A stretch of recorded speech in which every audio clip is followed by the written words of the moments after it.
ನಟರಾಜ್ ಗಿಲ್ಲಿ ನಟ ಆಗಿದ್ದು ಹೇಗೆ? ಗಿಲ್ಲಿ ಸಾಗಿ ಬಂದ ದಾರಿ ಹೇಗಿತ್ತು?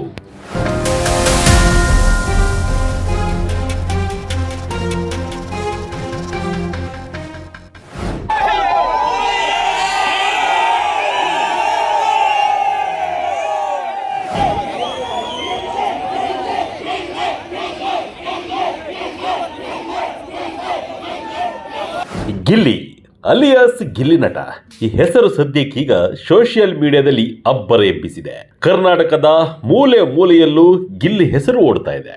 ಆದರೆ ಗಿಲ್ಲಿ ನಟ ಬೆಳೆದು ಬಂದ ಹಾದಿ ಅನೇಕರಿಗೆ ಗೊತ್ತಿರೋದು ವಿರಳ.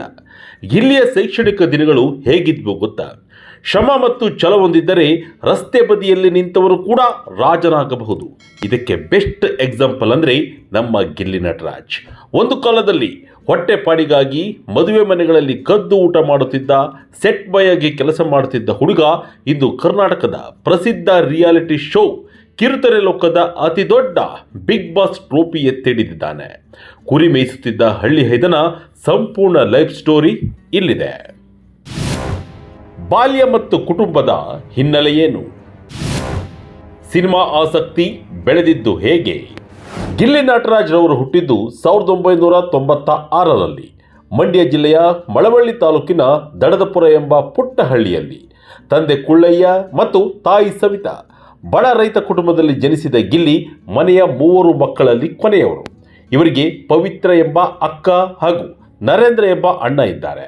ನಟರಾಜ್ ಅವರದು ಕಡು ಬಡತನದ ಕುಟುಂಬ. ಹುಟ್ಟೂರಿನ ಸರ್ಕಾರಿ ಶಾಲೆಯಲ್ಲಿ 7ನೇ ತರಗತಿವರೆಗೆ ಓದಿದ ಇವರು ನಂತರ ಪಕ್ಕದ ಊರಾದ ಬಂಡೂರಿನಲ್ಲಿ ಹೈಸ್ಕೂಲ್ ಶಿಕ್ಷಣ ಮುಗಿಸಿದರು. ಓದಿನಲ್ಲಿ ನಟರಾಜ್ ಅಷ್ಟೇನು ಮುಂದಿರಲಿಲ್ಲ. ಅವರೊಬ್ಬ ಅವರೇಜ್ ಸ್ಟೂಡೆಂಟ್. ಶಾಲಾ ದಿನಗಳಲ್ಲಿ ಅವರು ಪಠ್ಯೇತರ ಚಟುವಟಿಕೆಗಳಲ್ಲಿ ಕಾಣಿಸಿಕೊಂಡಿದ್ದು ತೀರಾ ಕಡಿಮೆ. 7ನೇ ತರಗತಿಯಲ್ಲಿದ್ದಾಗ ಸ್ವಾತಂತ್ರ್ಯ ದಿನಾಚರಣೆ ಎಂದು ಡ್ಯಾನ್ಸ್ ಮಾಡಿದ್ದು ಬಿಟ್ಟರೆ ಸ್ಟೇಜ್ ಎತ್ತಿದ ಅನುಭವವೇ ಗಿಲ್ಲಿಗೆ ಇರಲಿಲ್ವಂತೆ.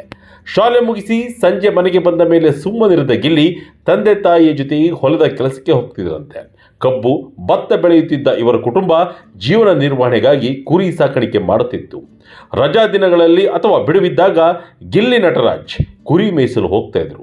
ಚಿಕ್ಕಂದಿನಿಂದಲೇ ಸಿನಿಮಾ ನೋಡುವ ಹುಚ್ಚು ಇವರಿಗಿತ್ತು. ಅದೇ ಸಿನಿಮಾ ಆಸಕ್ತಿ ಇಂದು ಇಲ್ಲಿಗೆ ತಂದು ನಿಲ್ಲಿಸಿದೆ. ಗಿಲ್ಲಿ ನಟರಾಜ್ ಟರ್ನಿಂಗ್ ಪಾಯಿಂಟ್ ಏನು? ಮಗ ಓದಿ ಕೆಲಸ ಗಿಟ್ಟಿಸಿಕೊಳ್ಳಲಿ, ನಮ್ಮಂತೆ ಕುರಿ ಮೇಯಿಸುವುದು ಬೇಡ ಅಂದುಕೊಂಡು ಗಿಲ್ಲಿ ಓದಿನಲ್ಲಿ ಅಷ್ಟು ಜಾಣನಾಗದಿದ್ದರೂ ಕೂಡ ತಂದೆ SSLC ನಂತರ ಗಿಲ್ಲಿಯನ್ನ ದುಗ್ಗದಹಳ್ಳಿಯ ಸರ್ಕಾರಿ PU ಕಾಲೇಜಿಗೆ ಕಾಮರ್ಸ್ ವಿಭಾಗಕ್ಕೆ ಸೇರಿಸಿದರು. ಇದೇ ಸಮಯದಲ್ಲಿ ನಟರಾಜ್ ಗಿಲ್ಲಿ ITIಗೆ ಅರ್ಜಿ ಹಾಕಿದ್ದರು. ಅಲ್ಲಿ ಕೂಡ ಸೀಟು ಸಿಕ್ಕಿತ್ತು. ಹೀಗಾಗಿ PUCಯನ್ನು ಅರ್ಧಕ್ಕೆ ನಿಲ್ಲಿಸಿ KM ದೊಡ್ಡಿಯಲ್ಲಿ ITI ಕಾಲೇಜು ಸೇರಿದರು. ITI ದಿನಗಳು ನಟರಾಜ್ ಪಾಲಿಗೆ ಟರ್ನಿಂಗ್ ಪಾಯಿಂಟ್ ಎನ್ನಬಹುದು. ಕಾಲೇಜಿಗೆ ಹೋಗುವ ನೆಪದಲ್ಲಿ ವಾರಕ್ಕೊಮ್ಮೆ ಕ್ಲಾಸ್ ಬಂಕ್ ಮಾಡಿ ಸ್ನೇಹಿತರೊಂದಿಗೆ ಸಿನಿಮಾ ನೋಡಲು ಹೋಗುತ್ತಾ ಇದ್ದರು. ಕೇವಲ ಸಿನಿಮಾ ನೋಡುವುದಷ್ಟೇ ಅಲ್ಲ, ಕವಿತೆ ಕವನಗಳನ್ನು ಬರೆಯುವುದನ್ನು ರೂಢಿಸಿಕೊಂಡು ತಾನು ಒಬ್ಬ ನಿರ್ದೇಶಕನಾಗಬೇಕು ಎಂಬ ಆಸೆ ಪಟ್ಟಿದ್ದಂತೆ ಗಿಲ್ಲಿ ನಟರಾಜ್. ಬೆಂಗಳೂರಿಗೆ ಪಯಣ, ಕಷ್ಟದ ದಿನಗಳು. ಸಿನಿಮಾ ಆಸಕ್ತಿ ಇದ್ದ ಗಿಲ್ಲಿ ಓದಿಗೆ ಗುಡ್ ಬೈ ಹೇಳಿ ITI ಮುಗಿಸಿ ಬಣ್ಣದ ಲೋಕದ ಕನಸು ಕಂಡ ನಟರಾಜ್ ಸ್ನೇಹಿತರ ಜೊತೆ ರಾಜಧಾನಿ ಬೆಂಗಳೂರಿಗೆ ಕಾಲಿಟ್ಟರು. ಆದರೆ ಬೆಂಗಳೂರು ಯಾರನ್ನ ಸುಲಭವಾಗಿ ಒಪ್ಪಿಕೊಳ್ಳುವುದಿಲ್ಲವಲ್ಲ. ನಟರಾಜರ ಜೀವನದಲ್ಲೂ ಅದೇ ಆಯಿತು. ಕೈಯಲ್ಲಿ ಕೆಲಸವಿಲ್ಲ, ಜೇಬಲ್ಲಿ ಕಾಸಿಲ್ಲ. ಎಷ್ಟೋ ದಿನಗಳ ಕಾಲ ಊಟಕ್ಕೂ ಪರದಾಡುವ ಪರಿಸ್ಥಿತಿ ಎದುರಾಗಿತ್ತು ಅನ್ನೋದು ಬಿಗ್ ಬಾಸ್ನಲ್ಲಿ ಅನೇಕ ಬಾರಿ ಅವರು ಹೇಳಿದ್ದುಂಟು. ಬೆಂಗಳೂರಿನಲ್ಲಿ ಹಸಿವು ನೀಗಿಸಿಕೊಳ್ಳಲು ಗಿಲ್ಲಿ ಕಲ್ಯಾಣ ಮಂಟಪಗಳಲ್ಲಿ ಮದುವೆ ಇದ್ದರೆ ಅಲ್ಲಿಗೆ ಹೋಗಿ ಕದ್ದು ಊಟ ಮಾಡುತ್ತಿದ್ದೆ ಅನ್ನೋದನ್ನು ಕೂಡ ನೆನಪಿಸಿಕೊಂಡಿದ್ದಾರೆ. ಒಮ್ಮೆ ಹೀಗೆ ಊಟಕ್ಕೆ ಕುಳಿತಾಗ ಅವರನ್ನು ಎಬ್ಬಿಸಿ ಹೊರಗೆ ಕಳುಹಿಸಿದ ಘಟನೆಯೂ ಕೂಡ ನಡೆದಿದೆ. ಈ ಅವಮಾನ, ಹಸಿವು ಅವರನ್ನು ಸುಮ್ಮನೆ ಕೂರಿಸಲಿಲ್ಲ. ಜೀವನೋಪಾಯಕ್ಕಾಗಿ ಟ್ರಾವೆಲ್ಸ್ ಕಂಪನಿಯೊಂದರಲ್ಲಿ ಕೆಲಸಕ್ಕೆ ಸೇರಿದರು. ನಂತರ ಫ್ಯಾಕ್ಟರಿಯೊಂದರಲ್ಲಿ ಕೂಲಿ ಕೆಲಸ ಮಾಡಿದರು. ಈ ಕೆಲಸಗಳ ನಡುವೆಯೂ ಅವರ ಸಿನಿಮಾ ಹುಚ್ಚು ಕಮ್ಮಿಯಾಗಿರಲಿಲ್ಲ. ಶೂಟಿಂಗ್ ನಡೆಯುವ ಜಾಗಗಳಿಗೆ ಹೋಗಿ ಅವಕಾಶಕ್ಕಾಗಿ ಅಲೆಯುತ್ತಿದ್ದರು. ಇದರಿಂದಾಗಿ ಫ್ಯಾಕ್ಟರಿ ಕೆಲಸವೂ ಹೋಯಿತು. ಊರಿನಲ್ಲಿದ್ದ ಅಣ್ಣ ತಮ್ಮನನ್ನು ವಾಪಸ್ ಕರೆದುಕೊಂಡು ಹೋಗಲು ಬೆಂಗಳೂರಿಗೆ ಬಂದರೂ ನಟರಾಜ್ ಮಾತ್ರ ಅವರ ಕೈಗೆ ಸಿಗಲೇ ಇಲ್ಲ. ಸಿನಿಮಾ ರಂಗ ಪ್ರವೇಶ ಮಾಡಿದ ಹೇಗೆ? ಸಿನಿಮಾ ಅವಕಾಶಗಳಿಗಾಗಿ ಸಾಕಷ್ಟು ಅಲೆದಾಟದ ನಂತರ ನಟರಾಜ್ ಅವರಿಗೆ ಸಿಕ್ಕಿದ್ದು ಅಸಿಸ್ಟೆಂಟ್ ಡೈರೆಕ್ಟರ್ ಹುದ್ದೆ. ಕೇಳೋಕ್ಕೆ ಚೆನ್ನಾಗಿದೆ, ಆದರೆ ಇಲ್ಲಿ ಸಂಬಳವಿರಲಿಲ್ಲ. ಕೇವಲ ಊಟ ಮತ್ತು ಟೀ ಸಿಗ್ತಾ ಇತ್ತು ಅಷ್ಟೇ. ಆದರೂ ಪರವಾಗಿಲ್ಲ ಎಂದುಕೊಂಡು ದುಡಿಯುತ್ತಿದ್ದರು. ಆದರೆ ಆ ಸಿನಿಮಾ ಬಿಡುಗಡೆಯೇ ಆಗಲಿಲ್ಲ. ಹೀಗಿರುವಾಗ ಹೊಟ್ಟೆಪಾಡಿಗಾಗಿ ಏನಾದರೂ ಮಾಡಲೇಬೇಕು ಅಂತ ಅಂದ್ಕೊಂಡ ಗಿಲ್ಲಿ ಸೆಟ್ ಬಾಯ್ ಆಗಿದ್ರು ಕೆಲಸ ಮಾಡಿದರೆ ಕನಿಷ್ಠ ದಿನದ ಕೂಲಿಯಾದರೂ ಸಿಗುತ್ತೆ ಎಂದು ತೀರ್ಮಾನಿಸಿದರು. ಅಬ್ಬಯ್ಯ ನಾಯ್ಡು ಸ್ಟುಡಿಯೋದಲ್ಲಿ ಕಾಮಿಡಿ ಕಿಲಾಡಿಗಳು ಶೋನ ಸೆಟ್ ಹಾಕುವ ಕೆಲಸಕ್ಕೆ ಸೇರಿದರು. ದಿನಕ್ಕೆ 700 ರೂಪಾಯಿ ಕೂಲಿ.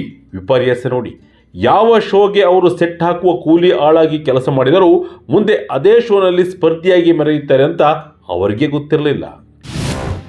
ಗಿಲ್ಲಿ ಹೆಸರು ಬಂದಿದ್ದು ಹೇಗೆ? ಕನ್ನಡದ ಸೀತಾ ವಲ್ಲಭ ಎಂಬ ಧಾರಾವಾಹಿಯ ಸೆಟ್ನಲ್ಲಿ ಕೆಲಸ ಮಾಡುವಾಗ ಅಲ್ಲೊಂದು ಚಿಕ್ಕ ಮೆಕ್ಯಾನಿಕ್ ಪಾತ್ರ ಮಾಡಲು ಅವಕಾಶ ಸಿಕ್ಕಿತ್ತು. ಗಿಲ್ಲಿ ನಟರಾಜ್ ಸಣಕಲು ಮೈಕಟ್ಟು ಹೊಂದಿದ್ದರಿಂದ ಸೆಟ್ನಲ್ಲಿದ್ದವರು ಇವರನ್ನ ಗಿಲ್ಲಿ ದಾಂಡು ಎಂದು ರೇಗಿಸಲು ಶುರು ಮಾಡಿದರು. ಹೀಗೆ ನಟರಾಜ್ ಆಗಿದ್ದವರು ಎಲ್ಲರ ಬಾಯಲ್ಲೂ ಗಿಲ್ಲಿಯಾದರು. ಅದೇ ಹೆಸರು ಮುಂದೆ ಅವರಿಗೆ ಅದೃಷ್ಟವನ್ನೇ ತಂದುಕೊಡ್ತು. ಸೆಟ್ ಕೆಲಸ ಮಾಡುತ್ತಲೇ ನಿರ್ದೇಶನ ಕನಸು ಕಂಡಿದ್ದ ಗಿಲ್ಲಿಗೆ ಶಾರ್ಟ್ ಫಿಲ್ಮ್ ಮಾಡಬೇಕೆಂಬ ಆಸೆ ಇತ್ತು. ಆದರೆ ಅದಕ್ಕೆ 1-2 ಲಕ್ಷ ಬಂಡವಾಳ ಬೇಕು. ಅಷ್ಟೊಂದು ದುಡ್ಡು ಎಲ್ಲಿಂದ ತರೋದು? ಆಗ ಹೊಳೆದಿದ್ದೇ ಫೇಸ್ಬುಕ್ ಲೈವ್ ಐಡಿಯಾ. ದುಡ್ಡು ಖರ್ಚಿಲ್ಲದೆ ಮೊಬೈಲ್ ಮೂಲಕವೇ ಚಪ್ಪಳಿ ಕಳವು, ಸೆಲ್ಫಿ ದೆವ್ವ ಎಂಬ ಕಾನ್ಸೆಪ್ಟ್ ಇಟ್ಕೊಂಡು ವಿಡಿಯೋ ಮಾಡಿದರು. ಅದು ಸಿಕ್ಕಾಬಟ್ಟೆ ವೈರಲ್ ಆಯಿತು. ನಂತರ ಬಂದಿದ್ದೇ ನಲ್ಲಿ ಮೂಳೆ, ಟಿಕ್ ಟಾಕ್ ತೀಟೆ, ರಾಂಗ್ ಸೈಡ್ ರಂಗನಾಥ ಈ ವಿಡಿಯೋಗಳು ಮಿಲಿಯನ್ ಗಟ್ಟಲೆ ವ್ಯೂಸ್ ಪಡೆದವು. ಶಿವರಾಜ್ ಕೇರ್ಪೇಟೆ, ನಯನ ಮುಂತಾದವರು ನಟಿಸಿದ ಧಮಾಕ ಚಿತ್ರಕ್ಕೆ ಸಂಭಾಷಣೆ ಬರೆದರು. ಸಹಾಯಕ ನಿರ್ದೇಶಕನಾಗಿಯೂ ಕೂಡ ಕೆಲಸ ಮಾಡಿದರು. ಹಲವಾರು ರಿಯಾಲಿಟಿ ಶೋ, ಆದರೆ ಗೆದ್ದಿದ್ದು ಬಿಗ್ ಬಾಸ್. ಗಿಲ್ಲಿ ನಟರಾಜ್ರವರ ನಿಜವಾದ ಅದೃಷ್ಟ ಬದಲಾಗಿದ್ದು 2022ರಲ್ಲಿ ಕಾಮಿಡಿ ಕಿಲಾಡಿಗಳು ಸೀಸನ್ 4ಕ್ಕೆ ಆಯ್ಕೆಯಾದರು. ಆರಂಭದಲ್ಲಿ ಅವರ ಪರ್ಫಾರ್ಮೆನ್ಸ್ ಸಾಧಾರಣವಾಗಿದ್ದರೂ ನಂತರ ಚೇತರಿಸಿಕೊಂಡರು. ತಮ್ಮ ವಿಶಿಷ್ಟವಾದ ಮ್ಯಾನರಿಸಂ, ಪ್ರಾಪರ್ಟಿ ಕಾಮಿಡಿ ಮತ್ತು ಪಂಚ್ ಡೈಲಾಗ್ಗಳ ಮೂಲಕ ಕರ್ನಾಟಕದ ಜನಮನ ಗೆದ್ದರು. ಫಿನಾಲೆಯಲ್ಲಿ ಸ್ವಲ್ಪದರಲ್ಲೇ ವಿನ್ನರ್ ಪಟ್ಟ ತಪ್ಪಿದ್ದರೂ ರನ್ನರ್ ಅಪ್ ಆಗಿ 3 ಲಕ್ಷ ರೂಪಾಯಿ ಬಹುಮಾನ ಗೆದ್ದರು. ಅಲ್ಲಿಂದ ಅವರು ಹಿಂತಿರುಗಿ ನೋಡಲೇ ಇಲ್ಲ. ಡ್ಯಾನ್ಸ್ ಕರ್ನಾಟಕ ಡ್ಯಾನ್ಸ್, ಭರ್ಜರಿ ಬ್ಯಾಚುಲರ್ಸ್ ನಂತಹ ಶೋಗಳಲ್ಲಿ ಮಿಂಚಿದ್ರು. ಗಗನ ಮತ್ತು ಯಶಸ್ವಿನಿ ಜೊತೆಗಿನ ಇವರ ಆನ್ ಸ್ಕ್ರೀನ್ ಕೆಮಿಸ್ಟ್ರಿ ಕೂಡ ಸಖತ್ ಫೇಮಸ್ ಆಯಿತು.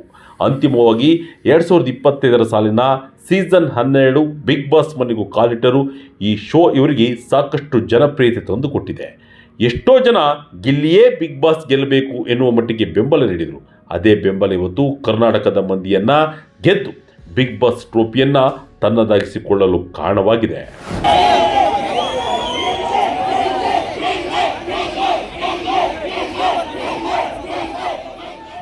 ಶ್ರಮಪಟ್ಟರೆ ಒಂದಲ್ಲ ಒಂದು ದಿನ ಗೆದ್ದೇ ಗೆಲ್ಲುತ್ತಾರೆ ಅನ್ನೋದಕ್ಕೆ ಗಿಲ್ಲಿ ನಟ ಸಾಕ್ಷಿ.